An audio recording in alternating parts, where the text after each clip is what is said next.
There's a reason they treat you like you don't exist, a reason they don't text you back, a reason they stop answering once they know you'll stay anyway.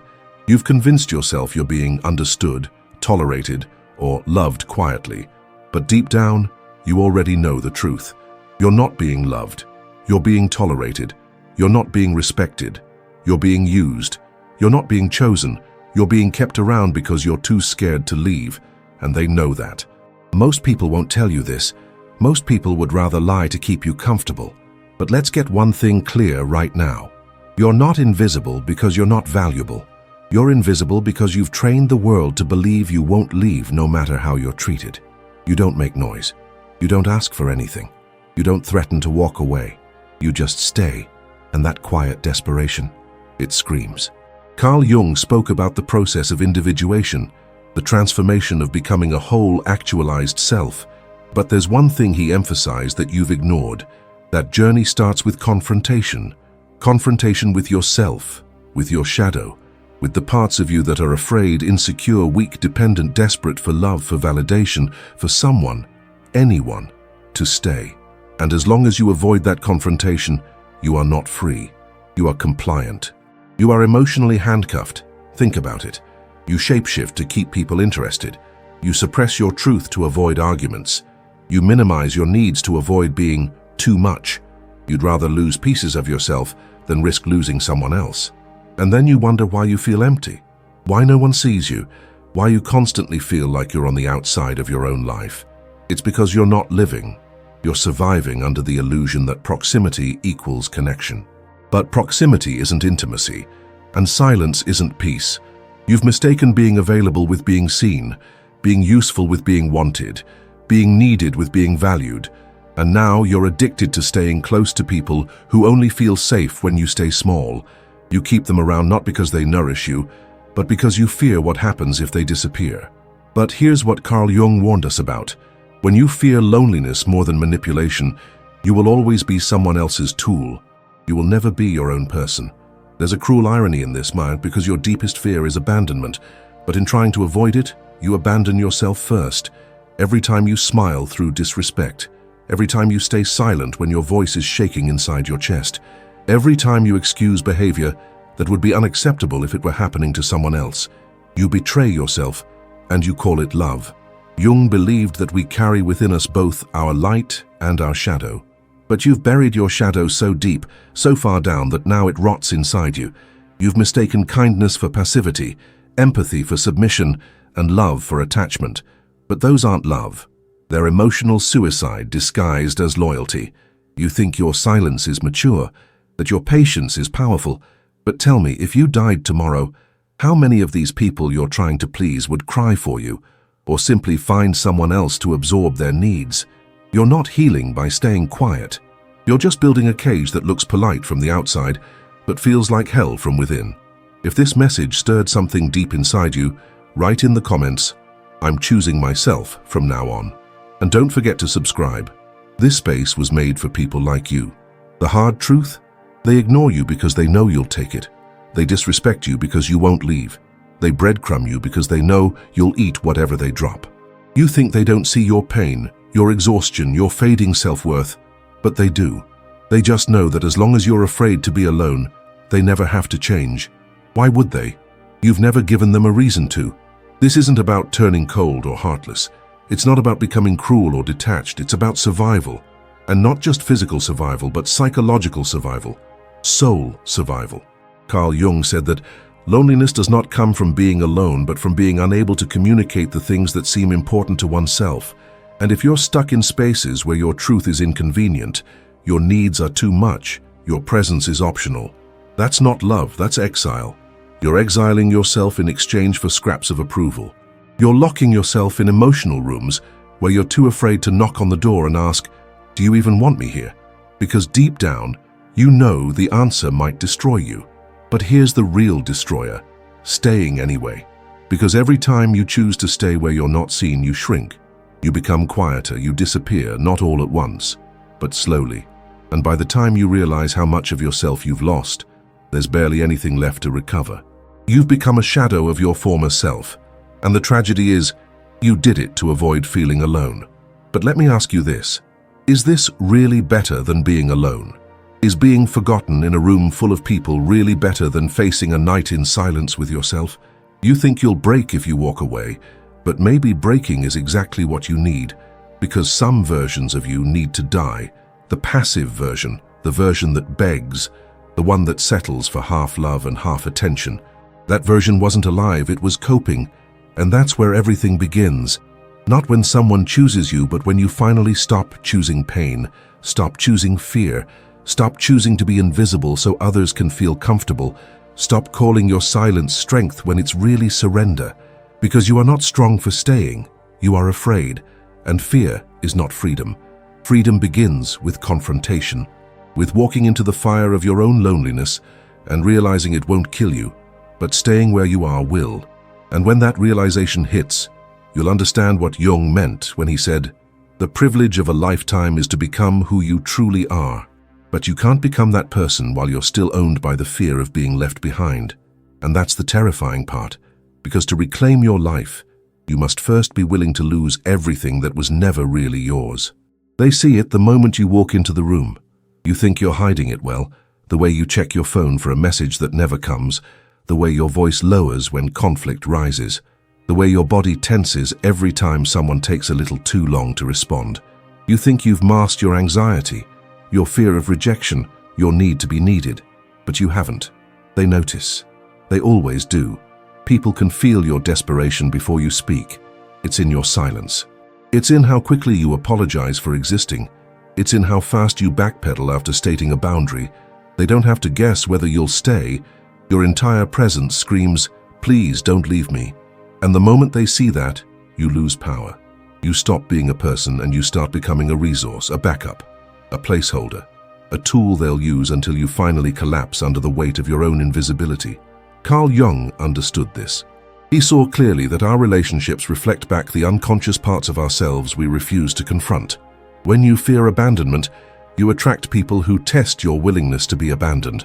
When you fear being alone, you end up with those who never truly show up. The more you chase safety, the more danger you invite. And the more you cling to comfort, the more you're enslaved by it. What you don't realize is that they have already figured you out. The ones who manipulate you, ignore you, exploit your empathy, they're not confused. They know exactly how much they can take before you break. They've studied you. They know what to say to reel you back in, when to pull away to make you panic, how to give you just enough to keep you hoping. They don't need to say it out loud. They've read you and they know you won't leave. Not because you're loyal, not because you're loving, but because you're afraid. There's a twisted psychology behind it.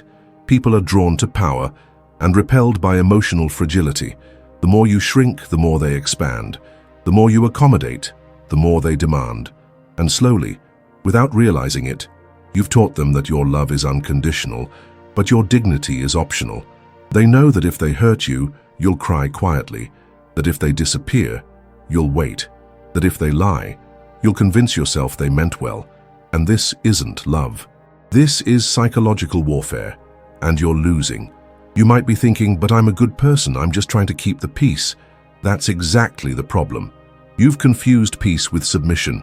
You've mistaken tolerance for strength. But being endlessly available isn't noble. It's dangerous. Because the moment someone senses you fear the silence more than the pain, they'll use that silence as a weapon. Jung once said that people will do anything, no matter how absurd, to avoid facing their own soul.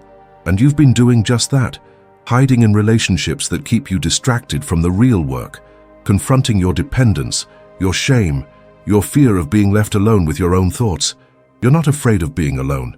You're afraid of what being alone will force you to feel. Let's be honest.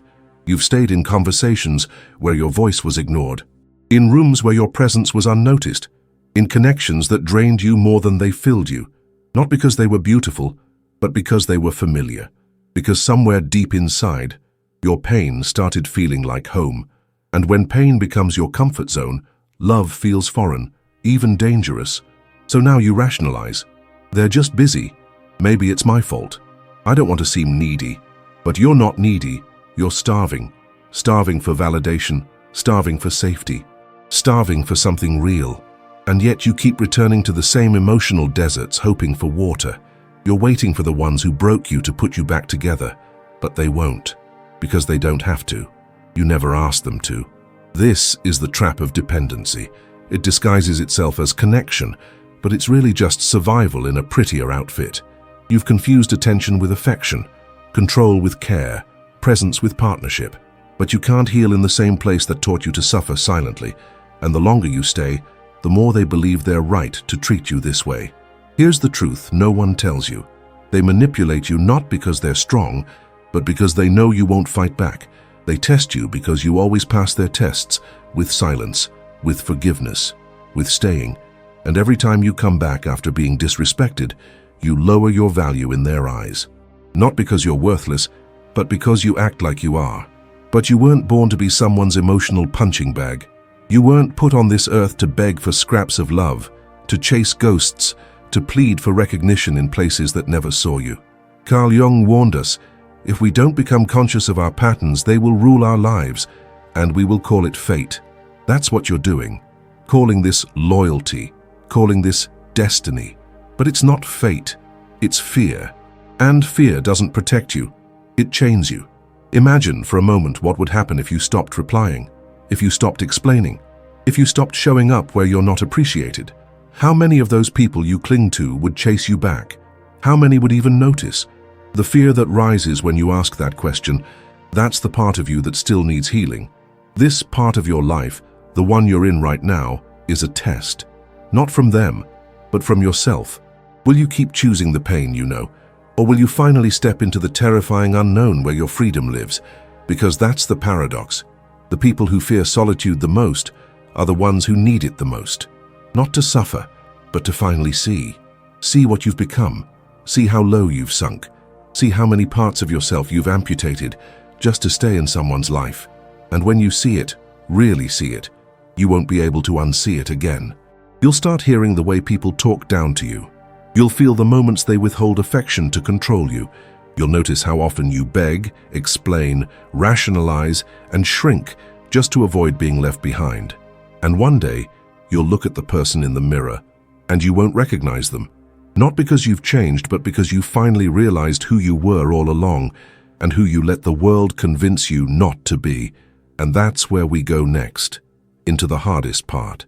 Not the moment they leave, but the moment you finally walk away. Not because you stopped caring, but because you started choosing yourself for the first time. You don't realize how lost you are until silence becomes louder than any voice you've been begging to hear. The silence isn't just quiet, and it's haunting. It follows you into every room. It sits beside you when you're scrolling through old conversations, reading between the lines, trying to decipher where things went wrong. It's there when you replay moments where you felt like maybe, just maybe, they cared. But the silence answers you with brutal honesty. They didn't, or at least not the way you needed. And yet, you stayed. Not because it was good, but because it was familiar. Because your fear of walking away was stronger than your pain in staying. Because somewhere deep inside, a voice kept whispering, "This is the best you'll ever get."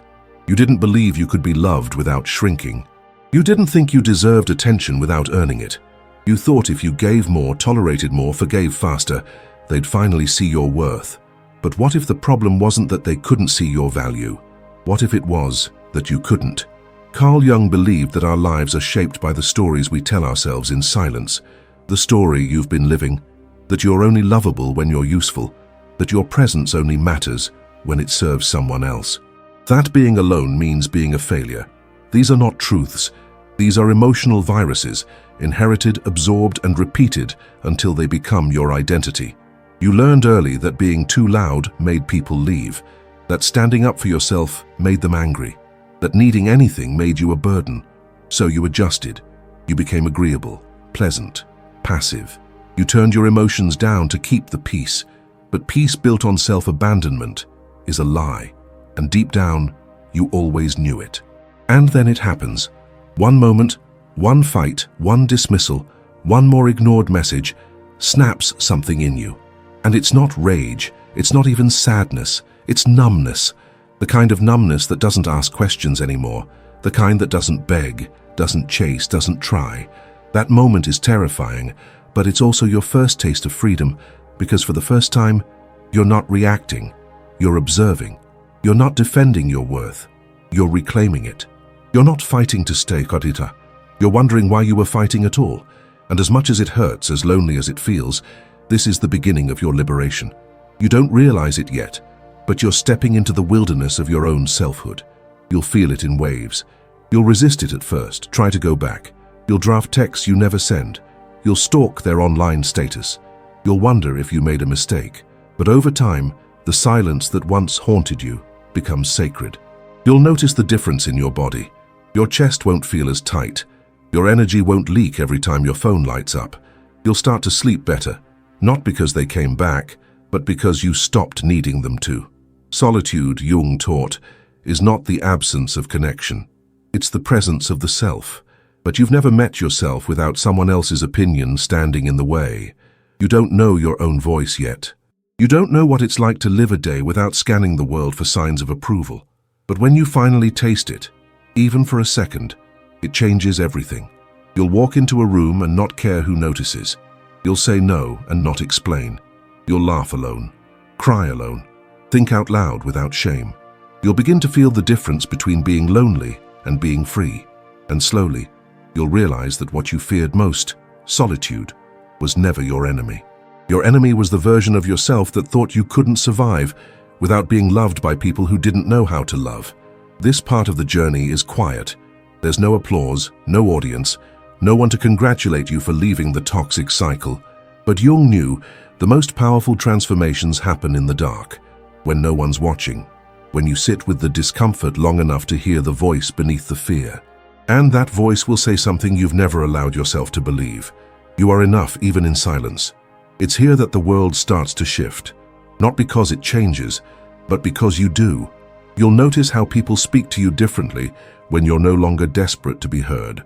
You'll attract different energy, not because you're faking confidence, but because you finally value your own peace more than anyone else's attention. You'll begin to live on your terms, and that terrifies the people who were used to controlling you. And they will come back. Oh, they will come back.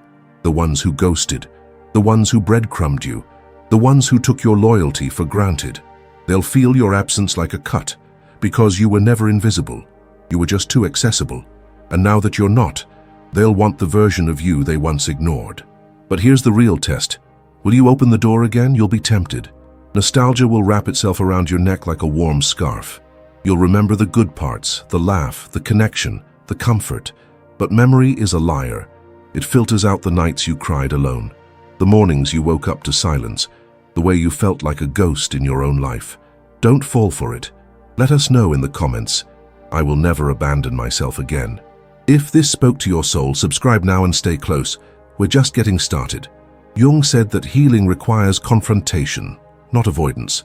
To truly be free, you must confront the part of you that still wants to go back, that still romanticizes the pain, that still wonders if maybe this time will be different. But it won't, because the pain wasn't the problem. Your attachment to it was. This is the moment where you choose yourself not as an act of revenge, but as an act of rebirth. You begin to rebuild, not your relationships, but your identity. You don't chase closure, you create it. You don't beg to be understood, you finally understand yourself. You don't seek validation, you become your own anchor. And this scares them, because now they can't predict you, can't guilt you, can't use your fears against you. You've stepped out of the role they wrote for you. And that makes you powerful, that makes you dangerous, that makes you free. But you're not done yet, because there's still one battle left. The one between the version of you that survived and the version of you that's about to thrive. The war is no longer outside of you. It's inside, between who you've been trained to be and who you're starting to remember you are. The loyal one, the pleaser, the one who kept the peace while their soul slowly died.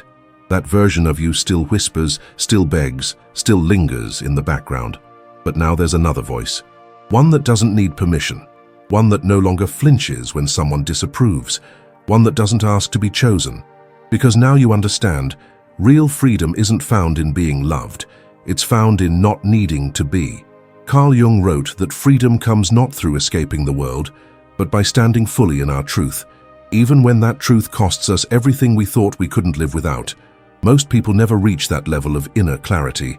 They trade their authenticity for acceptance, They shrink themselves for peace. They betray their intuition just to belong. And the worst part? They call it love. But love that requires you to erase yourself isn't love. It's survival dressed up as romance. You were trained to think that being chosen was the highest form of worth, that the moment someone picks you, validates you, calls you theirs, you finally matter.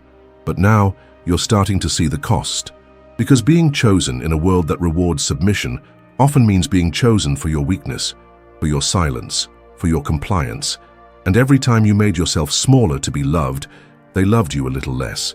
They didn't choose you. They chose your fear, your wounds, your need to be seen. And as long as you kept handing over your power for the illusion of closeness, they had no reason to respect you. Why would they? Respect is expensive. And most people won't pay it if they can get you cheap. That's the shift. That's the breaking point. When you stop negotiating your dignity for a seat at tables that were never built to hold your truth. You stop texting first. You stop justifying their absence. You stop letting them teach you that your value is tied to how much you can endure. And something changes. You begin to walk differently, not louder, but heavier, grounded, rooted in something deeper than external validation. You look in the mirror and stop seeing someone who's too much or not enough. You see someone who survived, someone who carried themselves through darkness without asking the darkness for mercy. Someone who knows that their worth isn't something to be earned, it's something to be remembered. And the people around you feel it. They don't know what changed. You're still kind, still calm, but there's an edge now, a silence that doesn't come from fear, but from knowing. You no longer need to explain your absence. You no longer rush to fix the tension. You no longer flinch at being misunderstood, because now you know that being misunderstood by others is nothing compared to being betrayed by yourself. You used to beg for closure. Now you give it to yourself. You used to fear being alone. Now you protect your solitude like it's sacred, because it is. That silence you once tried to escape has become your sanctuary. In it, you hear your real voice, not the echoes of their rejection, not the noise of their demands, just you, finally. And with that clarity comes grief, deep grief. Grief for all the years you were never fully present in your own life, for the dreams you abandoned to keep someone else comfortable, for the parts of you you muted just to be tolerated. You'll cry, not because you're weak, but because you're finally safe enough to feel. And then something strange happens. You start attracting different people, ones who don't flinch at your boundaries, who don't see your confidence as a threat, who don't punish you for saying no. These people aren't magic. They were always out there, but you couldn't see them through the fog of your trauma. You weren't a match for them yet, because you hadn't yet remembered who you are. You've been so used to chasing people that the idea of being seen without effort feels foreign. But that's what happens when you stop needing. You stop chasing. And when you stop chasing, you start choosing. Choosing what aligns, choosing what heals, choosing what stays, without force, without begging, without bending. That's the part they never warned you about. That the moment you stop needing to be chosen, the whole dynamic shifts. You go from asking, will they love me, to asking, do I even want them in my life anymore? That reversal is power, pure, unapologetic power, and it's terrifying. Not because it's wrong, but because it's new. And you will be tested. They'll call you cold, selfish, changed. They'll try to drag you back into the emotional contracts you silently signed when you were still afraid. Don't fall for it. Don't explain. Don't negotiate your way back into the box you just escaped. Jung said that individuation, the process of becoming who we truly are, requires the death of the persona, the mask, the false identity we created to be accepted. That death is not polite. It's not pretty. It burns. It isolates. It strips you bare. But it's also the only path to real freedom. You're on that path now, and it will cost you. You'll lose people, opportunities, maybe even your old life. But what you gain will be worth everything you had to release. You'll gain a spine.